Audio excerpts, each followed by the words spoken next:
Pokemon games and graveyards go together like Pokemon games and graveyards. Nary a generation has gone by that doesn't address where the people of each region lay their loved ones to rest. It's interesting to me that of all the world-building elements that have yet to be directly addressed, where the people go to pay their respects has been included since the very beginning. I guess you kind of have to if one of your elemental types is Ghost. Graveyards have always reminded me of Pokemon games, as silly as it sounds. They featured heavily in the games, and I remember passing by graveyards at night when I was a kid, wondering not if I would see ghosts, but ghost types. Imagine my shock when in 2016, Pokémon Go released, giving me an opportunity to catch Pokemon in the real world. I could walk by a cemetery and catch a Gengar from the sidewalk. That blew my mind. But there was a dark side to that. If you played Pokemon Go back around its release, I'm sure your local cemetery had a crisis with an influx of Pikachu-obsessed losers trampling graves. So what can we learn from the trainers of the Pokemon world about graveyard etiquette? Not a whole lot, actually. Most burial sites in Pokemon games also serve as battlegrounds. That's actually one of the more accurate parts of Pokemon Go.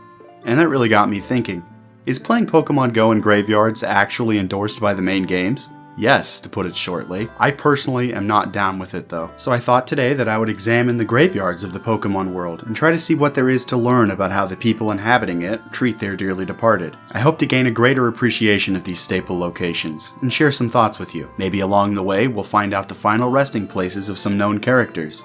At the end, I'll talk about which ones are my favorite. I wonder if your favorite will be my favorite. Only one way to find out, and only one place to start. The Pokémon Tower is the first and probably most iconic Pokémon graveyard. Countless theories and creepypastas have been written up about the place. Lavender Town Syndrome and Buried Alive kept me and my siblings awake for countless nights as children. It's funny to look back on, but it's no wonder the place had rumors so plausible to a couple of kids. The place is creepy. Nearly everyone you meet in the tower is crazy. Almost all of them were possessed by spirits, and beating them in a Pokemon battle somehow breaks their trance. Confirmed to be resting here are a trainer's Clefairy and a Growlithe. There's a popular fan theory that the rival's Raticate is also resting here after losing its life aboard the SS Anne. I don't really subscribe to that theory though. I think it's way more likely that an elite trainer like the rival would just stop using Eradicate in favor of something stronger. When was the last time you brought a Route 1 rat to the mid-game or beyond? Until you get the Sylph Scope, all wild Pokemon show up as ghosts. Full stop. Ghosts, not ghost-type Pokemon. Yeah, in the Kanto games, ghost-type Pokemon are normally imperceptible, a convention quickly dropped by the second game. This brings up an interesting question. Are ghost-type Pokemon actually Pokemon, or are they ghosts? Is there a difference? Many ghost types are theorized to originate from deceased Pokemon and people. On the other hand, there are confirmed cases of the ghosts of people and Pokemon existing. What exactly determines the kind of life after death one experiences in the Pokemon world? Why do some come back as ghosts and others as ghost types? Me, when I pass, I hope I come back as a Rotom so I can live inside a Game Boy until I die again, because apparently ghost types can die. I'm not even going to try and reason that out. Apparently, it doesn't take long for ghosts to appear in the Pokemon world either. In the tower, we famously quiet the restless spirit of Cubone's mother, Marowak, one of the only instances of a straightforward loss of life in the Pokemon series. I believe that most of Pokemon Tower's paranormal activity stems from a reaction to Team Rocket making a mess of the place. Those possessed trainers I mentioned earlier have reactions after defeating them that lead me to believe most visits to Pokemon Tower are solemn and uneventful. By the time of the Johto games, when Pokemon Tower is converted into a radio tower and all the graves move to the House of Memories, nothing overtly paranormal occurs upon visiting. Your partner Pokemon can become a little unsettled, but nothing tries to attack you. I've heard sentiment that Pokemon Tower being converted to a radio tower has people upset, but I think moving the graves to a more secure location was a good call. It should have been done regardless of if the tower was repurposed. When the spirits got restless, innocents got hurt. It's a shame Team Rocket ruined so much and destroyed so many lives. But I think something like the mass possession in the Pokemon Tower would have happened eventually. It was only a matter of time. In my opinion, Team Rocket just happened to be the ones to tip the scales. It's better to have visitations in a more controlled area, and it seems Mr. Fuji is taking great care in protecting the remains and the people of Lavender Town. As far as burial grounds go, Memorial Pillar in the Sevi Islands is special. Unfortunately, there isn't much to say about it. It's a very tiny offshoot of Five Island that functionally only serves to get the player a metal coat for their Scyther or Onyx. The Memorial Pillar is unique in that it's a solitary monument. It was erected in memory of a single, specific Onyx named Tectonix. Its trainer keeps a constant vigil, and you can make an offering of Tectonix's favorite lemonade in exchange for TM42 Facade. It's a very quiet, beautiful little place. and I don't think nearly enough trainers have come here to explore and appreciate it. The next time you find yourself in the postgame of Fire Red and Leaf Green, bring a lemonade to pour one out for Tectonics. Mount Pyre is the next burial ground we visit as part of a main story. Smack dab in the middle of the Hoenn region, Mount Pyre erupts out of the ocean and serves not just as a memorial ground for Pokémon, but people too. That's uncommon as far as these places go. Usually, Pokémon are explicitly interred in their own dedicated spaces. Multiple trainers here, however, reference people important to them. Confirmed to reside here are a Zigzagoon and a Skitty. All but confirmed to reside here is this Black Belt's teacher and Phoebe's grandmother. None of the headstones are marked, except for this one in Omega Ruby and Alpha Sapphire. This gentleman is looking to make his future memorial for him and his Pokémon the best that it can be. Eventually, they will rest here eternally. I'm a little young to be thinking about buying a funeral plot for myself, but that doesn't mean I haven't pondered the concept. I was probably 10 when my grandparents mentioned buying their own spots. It struck me as odd to be thinking about what would happen in one's own unrealized future. It was about then that my thoughts about the future extended beyond when the next Pokemon game would come out. Things got a little more real. Then again, here I am talking about Mount Pyre. The most striking thing to me in Mount Pyre is how many regular people are here visiting. In other regions, it's mostly psychics and paranormal enthusiasts. In Hoenn, most trainers are regular people. Almost all of them have something interesting to say, whether it be about who they're paying respects to, or their general outlook on mortality. I'm glad they changed the layout of Mount Pyre for the remakes. In Gen 3, once you enter, plot is on the left, interesting NPCs on the right. In the remakes, they combine the paths and you have to interact with more trainers, which is great. These NPCs feel alive, in stark contrast to who they're mourning. Another standout feature of Mount Pyre is its Chimecho population. Chimecho is unique in that it's the lowest percentage encounter one can find in almost any Pokemon graveyard. It isn't a ghost type, obviously, but it is associated with the departed. Its design draws heavily upon wind chimes and charms meant to ward off spirits. Perhaps that's why there isn't anything strange afoot on Mount Pyre. Generation 3 also had a strange fascination with falling through floors to traverse dungeons. It's strange to me that such a sacred, high-traffic area has such lackluster upkeep. That really bothered me, but they did patch the holes in the floor for Omega Ruby and Alpha Sapphire. One thing they changed for the remakes that I didn't like so much was removing a small cutscene in the post-game. In this cutscene, the evil team leaders return the red and blue orbs. I understand why they couldn't though, seeing as they function as Megastones. Even though Archie and Maxie do express remorse for their actions, personally returning something like the red and blue orbs was such a nice touch. Everyone who goes to Mount Pyre behaves reverently for the most part. You know, barring brawling on crypts. The Lost Tower of Sinnoh is a place that really flops in Diamond and Pearl. The decor evokes feelings of a baby vampire's playroom. I don't know what they were thinking with this floor and wallpaper combo. Certainly not burial ground. Thankfully, they changed it for Platinum and solidified the vibe, just like they did with Eterna Forest and Fantina's Gym, among others. One of its biggest positive points for me is that it's practically across the street from Sinnoh's daycare. That juxtaposition of life and death gets a thumbs up from me. In terms of what you can do with the Lost Tower, though, not much. In Diamond and Pearl, you climb the tower for HMO4, Strength, but in Platinum, you get the cleanse and spell tags for using Defog at the summit. The trainers bring nothing new to the table, though there are a few standout interactions I'd like to mention to you. This man's Pokemon lost its life to Team Galactic's misdeeds, the first act of its kind since Generation 1. This couple came to the Lost Tower to mourn the Pokemon that caused them to meet. That's sweet, and I hope their love makes it to the grave. The Lost Tower is joined on Route 209 by the Hollowed Tower, the place where one obtains Spiritomb through talking to people underground 32 times and placing an odd keystone. It's shocking to me that nothing scary is happening in the Lost Tower, given that a location associated with a minimum of 108 mischievous spirits is just a rock's throw away. I understand that Spiritomb is sealed in the odd keystone itself, not the Hollowed Tower, but a place like that has to have some residual bad energy, or not, I guess. I guess we would only find out if Team Galactic went there to cause trouble like Team Rocket before them. But they don't. And nothing really interesting happens in the Lost Tower when we visit it.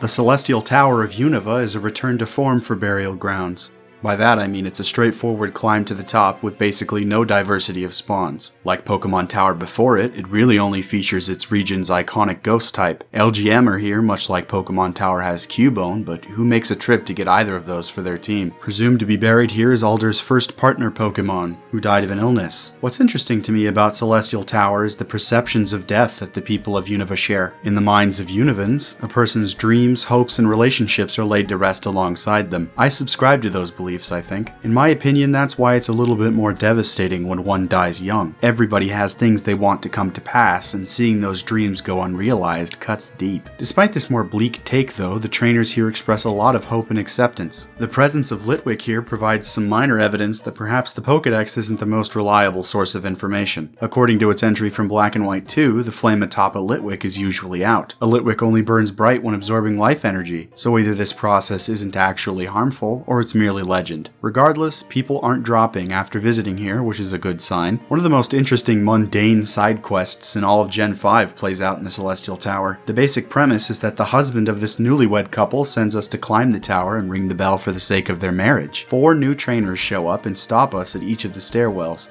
4 women who don't want to see the marriage succeed. Given that the wife says nothing about them, and the first letters of their names spell out the word jilt, I think these girl bosses are the husband's scorned exes. Not sure if a cemetery is the best place to be doing all of this, but power to them for going through all this trouble and then conceding. That takes guts. I don't know if any of this is indicative in any way of how their marriage will go, but I feel strongly that events like this are only the beginning for them.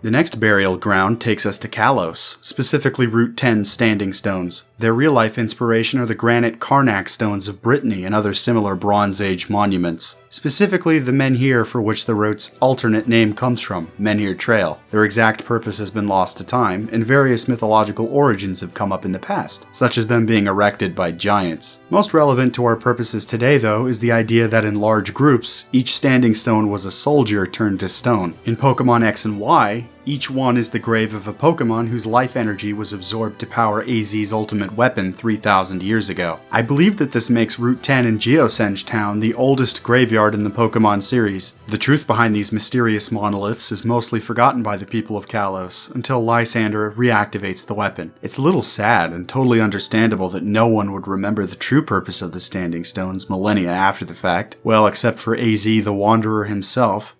I'd like to ask you a question that I've been chewing on for a while. Is it more sad to be remembered by no one, or only one person? I can see the arguments for both, and I can't really come to a conclusion myself. My brain is too smooth, and I'm too busy talking about Pokemon.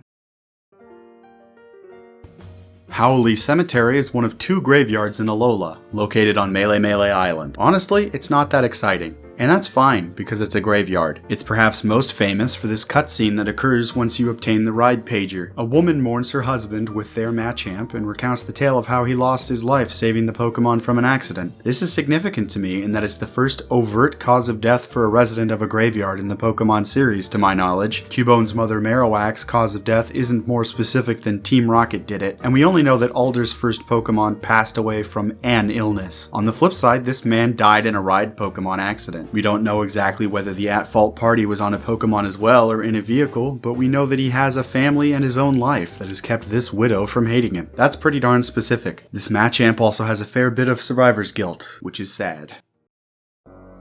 Memorial Hill is also in Alola. It's located on Akala Island off Route 9 and serves primarily as a tourist location. Unlike Hau'oli Cemetery, it isn't in use. Important people in Pokemon were buried here what I can only assume was generations ago. They chose this spot due to its proximity to the ruins of life in Tapu Lele. There are still plenty of ghosts here though, so I'm not sure what exactly was accomplished in doing that. Nobody here is mourning anyone specific, and in fact this little boy doesn't seem to understand what happens after life. We also have another case of someone wanting to be buried with their Pokemon, and I'd like to talk a little bit about that, because I've been thinking, how long does the average Pokemon live? We see plenty of cases of trainers outliving their Pokemon. It's often played as a particularly tragic event, but no one says anything about it being premature. On the other hand, most graveyards are Pokemon exclusive, so it doesn't surprise me that we don't hear about people passing prematurely. Surely the lifespan of the average Pokemon is shorter than a human's, particularly the regular mammalian Pokemon that seem to be the most common among the mourned. I also think we would hear of more cases of Pokemon outliving trainers if they had lifespans similar to our own. Given just how many graveyards are for Pokemon only, I think it's uncommon for humans and Pokemon to be interred together. Basically, what I'm getting at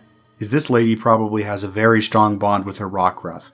one that might transcend death. She doesn't care how inconvenient it might be. That's kind of cool for an NPC with one set of dialogue, but I've been yapping long enough, so I think it's about time we wrap this up. I know there are one or two other places in the Switch Games DLCs, but I haven't played them, and it would be kind of odd to speak about places I haven't experienced. Maybe one day. For now, let's talk about which ones are my favorites and why. Before I give you my top 3, I want to tell you which place ranks dead last, because I feel passionate about it. Sinnoh's Lost Tower. It feels like an afterthought and is so out of place in the region. It comes across like the developers were unsure where to put it and hastily slapped it next to the place with the unknown and the Spiritomb rock. Given more development time, I wouldn't be surprised if Spiritomb would have appeared within the Lost Tower. It seems so odd to put it outside, but then again, it probably outdated the Lost Tower by centuries. My third most liked Pokemon graveyard is the Pokémon Tower. It's classic, it's iconic, it started it all, but I think most of the mystique comes from sources outside of the game. It stands out as being one of the most volatile and dangerous Pokemon graveyards until it's moved. It's awesome. However, it would be a disservice to what came after it to rank the Pokémon Tower any higher. In second place is Mount Pyre. It's not just a graveyard, it's a mountain with its own ecosystem. It also seems to have been a place of significance before they started interring people and Pokemon here. In the remakes, there are ruins. Mount Pyre feels like the natural evolution of the themes introduced with the Pokémon Tower. I don't think it would be half as interesting without Lavender Town having come before it. The trainer selection being composed of regular people and not just paranormalists elevates Mount Pyre for me. And the blue ribbon goes to Memorial Pillar. Okay, hear me out. I think Tectonix's Memorial is one of the most special places in all of Pokemon. As opposed to nearly every other burial ground in the Pokemon series, Memorial Pillar stands alone as a sole monument to one Pokemon that was very special to one person. It's intimate and personal, and made even more so by the fact that the one who built it still maintains it. And therein lies the tragedy. When the trainer is gone, the Memorial Pillar will serve not just as a monument for Tectonix, but the devotion its trainer felt toward it. We have the unique opportunity to witness something before it's lost to time. I think that's very special, and should remind us all to take time to appreciate what we have before it's gone, because it will be gone, eventually. All of it. Thank you so much for watching this video. I'm sorry it's been a bit since the Abandoned Places video, but I've been quite busy this past month or so. This project was intended to be a smaller one to tide people over until the continuation of the Abandoned Places video. Instead, it ended up becoming its own thing. And yes, I do plan on making a second video on Abandoned Places. If there's any topics you'd like to see me cover, please let me know in the comments below. I hope to have another video out for you soon. If you'll excuse me though, I need to go find an exorcist.